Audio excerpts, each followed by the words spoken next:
제 인생 영화 탑3 안에 드는 영화, 서양 판타지 하면 바로 떠오르는 영화 반지의 제왕 드라마 버전 힘의 반지가 공개될 예정입니다. Prepare yourselves.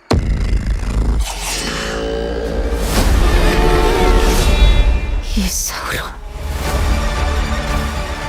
무엇보다도 반지의 제왕 세계관 속 가장 강력한 악의 군주 사우론의 과거 이야기가 등장할 것이 예고되며 많은 관심을 불러일으키고 있죠. Ancient and powerful, has returned. 게다가 사우론의 이야기가 집중적으로 다뤄지며 사우론이 왕으로 모셨던 최초의 어둠 군주 모르고스도 등장할 것이란 루머도 돌고 있습니다. 피터 잭슨 감독의 반지의 제왕 영화 시리즈는 판타지 영화 역사상 가장 잘 만들었다는 평가를 받았습니다. 개봉한 지 무려 20년이 넘었음에도 올해 개봉한 영화 듄에게 반지의 제왕 우주편이라는 수식어가 붙을 정도이죠. 그 이후로 호빗 시리즈도 큰 성공을 거두었으며 지난 2023년 반지의 제왕이 드라마로 돌아왔었습니다. 아마존 프라임 비디오에서 방영된 이 시리즈는 반지의 제왕 영화의 배경이었던 제3시대로부터 약 3000년 전인 제2시대를 배경으로 하고 있습니다. 이 드라마가 이슈가 되었던 이유는 영화에선 불타는 눈깔 정도로 등장한 사우론의 과거 이야기를 다루고 있기 때문인데요. 드라마가 진행되는 내내 누가 사우론인지 감도 잡기 어려웠지만 마지막 화에서 사우론의 정체가 밝혀지며 엄청난 반전을 안겨주었습니다. 이 외에도 반지의 제왕 영화에 등장한 엘프들의 여왕 갈라드리엘을 중심으로 이야기가 펼쳐지는데 영화에선 인간과 호빗의 이야기가 메인이었다면 이 드라마에선 엘프들과 인간의 이야기가 주를 이루고 있습니다. 그러다 보니 엘프 군주 엘론드의 어린 시절도 등장하며 Elrond. 사우론과의 전쟁에서 그의 손가락을 베어 절대 반지를 떼어냈지만 결국 유혹을 이기지 못하고 절대 반지를 챙겨간 인간 이실두르도 등장하죠. 드라마의 배경이 제2시대이고 이실두르가 사우론의 손가락을 자른 후 절대 반지를 가져간 시점부터 제3시대가 시작되었을 정도로 엄청난 사건이었기에 이번 시즌에서 사우론과의 전쟁을 더 자세히 다룰 것 같습니다. 이뿐만 아니라 강력한 힘을 가진 마법사 간달프로 추정되는 인물도 드라마에서 꽤나 큰 비중을 차지하고 있죠. He is not Sauron. He is Tauron. He is. 시즌 1에 대해선 여러 평가들이 존재합니다. 재밌고 재미없고를 떠나 최근 미국 영화계를 잠식하고 있는 PC 논란이 많이 있었죠. 그런데 논란이 있다 할지라도 반지의 제왕 특유의 영상미는 오히려 업그레이드 되었으며 방대한 세계관 또한 완벽하게 그려내며 생각보다 재밌는 것을 넘어 훌륭한 작품일 수도 있다는 생각이 들 정도였습니다. 시즌 1에선 사우론의 정체가 밝혀지고 그의 주둔지 모르도르의 탄생이 알려졌으며 엘프들은 몰락하는 엘프 종족을 되살리기 위해 반지 3개를 만들고 인간, 엘프, 드워프들이 전쟁을 준비하는 모습으로 막을 내렸죠. 그리고 올해 8월 반지의 제왕 제2시대의 하이라이트 사우론과의 전쟁을 그려낼 예정인 반지의 제왕 힘의 반지 시즌2가 공개될 예정입니다. 사우론의 어두운 세력이 점점 더 강력해지고 반지의 운명을 둘러싼 갈등이 심화될 것으로 보이죠. 특히 시즌1에서 엘프 반지 3개만 등장하고 모든 반지를 지배하는 절대 반지가 등장하지 않았는데요. 그렇게 절대 반지가 등장하는 것이 기대되고 있죠. 또한 반지의 제왕 영화에 등장했던 드워프 종족의 화려한 고향 크아자툼의 몰락과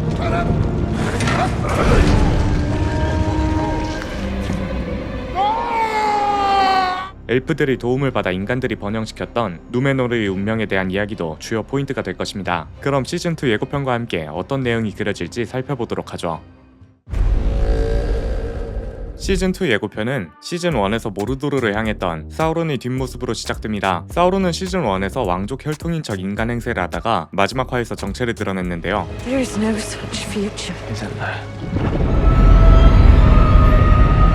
이런 사우론이 모르도르를 거점으로 삼게 된 이유가 있습니다. 과거에 최초의 오크가 된 타락한 요정 아다르는 오크들을 자식처럼 생각했는데 사우론이 오크들로 생체 실험을 진행하자 그에게 반기를 들었고 아다르에게 밀린 사우론은 죽은 척하며 몸을 숨겼습니다. 사우론을 죽였다 생각한 아다르는 생존한 오크들을 이끌고 어느 산으로 향했으며 그곳을 모르도르라고 부르기로 합니다. 그러나 절대군주 사우론을 신봉하는 인간이 사우론의 검을 땅에 꽂으며 모르도르는 불타는 땅이 됩니다. 그리고 자신의 힘을 느낀 사우론이 모르도르를 향하며 시즌1이 끝났었죠. 그렇게 모르도르에서 만난 사우론과 아다르가 오크를 두고 싸움을 벌이며 시즌2가 시작될 것 같습니다. Ancient and powerful, has returned. 그리고 인간의 형태를 하고 있던 과거의 사우론의 모습과 함께 드워프 왕자 두린이 보입니다. 반지의 제왕 후속작인 호빗에서 소린 2세가 나오는데 두린은 소린의 까마득한 선조이죠. 그리고 두린이 사악한 고대의 존재가 돌아왔다 하는데 이것은 사우론을 지칭하는 말인 것으로 보이며 사우론과의 전쟁을 대비하는 인간과 엘프군에 합류해야 한다며 드워프 종족을 설득하는 장면일 것 같습니다. 그렇게 제2시대의 하이라이트 인간, 엘프, 드워프 연합군이 탄생하는 것이죠.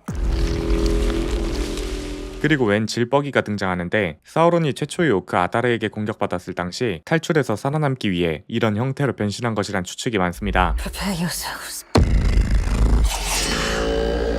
그리고 반지의 제왕에서 엘프들의 여왕으로 나왔던 갈라드리엘이 전투 준비 태세에 들어가는데 여러 동료들이 보이죠. 그런데 옆의 이 엘프는 사우론이 엘프로 변장해 이들 사이에 잠입한 캐릭터라는 루머가 돌고 있습니다. 다만 이 뒤에 나오는 장면에서 사우론이 다른 엘프의 모습을 하고 있기 때문에 이 루머가 진실인지는 시즌2가 공개되고 나서 알 수 있을 것 같습니다. Worms is way inside your mind. 그리고 한 여자가 나방들을 불러 모으는 것 같은 장면이 나오는데 시즌1에서 간달프로 추정되는 마법사를 공격했던 신녀들과 같은 복장을 입고 있습니다. 아마도 간달프에 의해 사망한 신녀들을 다시 불러 모아 부활시키거나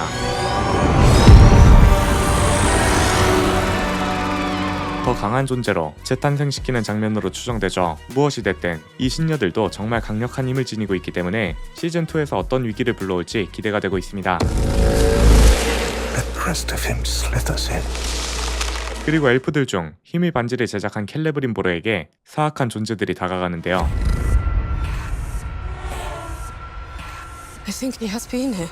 이어서 엄청난 빛에 쌓인 누군가를 마주하게 됩니다. 그리고 이미 사우론이 우리 사이에 있는 것 같다는 대사도 등장하는데 빛에 둘러싸인 인물은 시즌1에서 켈레브린보르가 만들었던 엘프들의 힘의 반지를 가져가기 위해 엘프로 변신하고 습격한 사우론일 가능성이 가장 높죠. 그리고 I think he's been here among us all along. 시즌1에서 모르도르를 향했던 할브란드, 사우론이 엘프의 모습을 한 채로 어딘가로 향하고 있는 것을 알 수 있죠. 이어서 갈라드리엘은 급하게 말을 타고 달려가고 인간들의 여왕처럼 보이는 한 여자가 바닷속 괴물 벌레에게 먹히기 직전의 모습이 보입니다.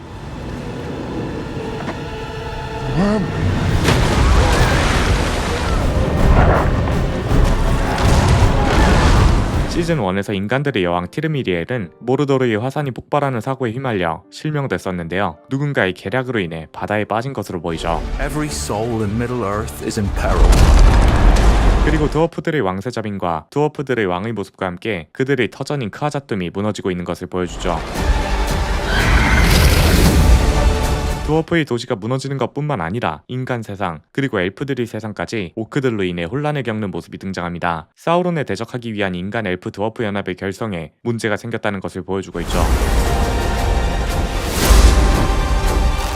여기서 드워프의 왕 두린이 힘의 반지를 갖고 있는 모습이 보이는데 시즌1에서 엘프들이 나눠 가졌기 때문에 왜 드워프의 왕이 이걸 가지고 있는지 의아하기도 합니다. 엘프들에게서 훔쳤을 가능성도 있지만 그것보단 드워프가 반지 제작에 도움을 줬기 때문에 켈레브린보르가 신뢰의 뜻으로 반지를 선물했을 가능성이 높습니다. 다음 장면에선 죽은 줄 알았던 이실두르의 모습이 등장합니다. 그는 시즌1에서 죽은 것으로 여겨지는데 그가 어떻게 살아남았는지 그리고 사우론과의 전쟁에 어떻게 참여하게 되는지를 그려낼 것 같습니다. 이어서 한 남자가 반지의 제왕 세계관 속 신들인 발라의 창조물 독수리를 타고 등장하는데요. 이 남자는 인간들의 왕국 누메노르를 차지하려는 정치인 파라존입니다. 시즌1에서는 여왕을 돕는 모습을 보였지만 아마도 원작 흐름대로 누메노르를 차지하기 위해 여왕을 배신하고 바다에 침몰하게 만든 사람으로 추정되고 있죠. 이후 짧은 장면이지만 오크들을 통솔하고 있는 최초의 오크 아다르가 보이는데 시즌1에 바로 이어 사우론이 모르도르에 들어오는 것을 맞이하는 장면으로 추정되며 간달프는 드디어 들고 다닐 마법 지팡이를 찾은 것으로 보이죠. 그리고 기마병을 이끌고 적을 향해 돌진하는 엘론드의 모습과 엄청난 상처를 입은 채로 수많은 반지들을 녹이는 엘프가 보이는데요. 바로 이어지는 장면에서 반지 제작자 켈레브린보르와 사우론이 만난 모습을 보여주는데 반지를 녹이는 엘프의 복장과 켈레브린보르의 복장이 같습니다. 켈레브린보르가 상처투성이가 된 것을 봤을 때 아마도 사우론이 켈레브린보르를 습격하고 다른 반지들을 녹여 절대 반지를 만드는 장면일 것 같습니다. He is Sauron. 그리고 사우론의 정체를 알리는 대사와 함께 사우론의 모르도르 제국이 얼어붙으며 예고편이 마무리되었습니다. 이번 시즌은 어떨지 모르지만 반지의 제왕 영화도 다음 시리즈가 공개될수록 좋은 평가를 받았던 만큼 힘의 반지 시즌2도 더 재밌고 흥미로운 내용으로 돌아올 것 같습니다. 그런데 잠깐, 혹시 넷플릭스가 비싸서 구독을 안 하고 계시거나 혼자 사는데 프리미엄 17,000원을 내고 있는 분들이 있다면 한 달에 단돈 5,000원대, 1년 6만원대로 볼 수 있는 방법이 있으니 자세한 내용은 고정 댓글 확인 부탁드립니다. 반지의 제왕 힘의 반지는 아마존 프라임에서 8월 29일 공개 예정임을 알려드리며 다음에 더 좋은 영상으로 돌아오겠습니다. 감사합니다. 지금까지 엘플릭스의 피였습니다.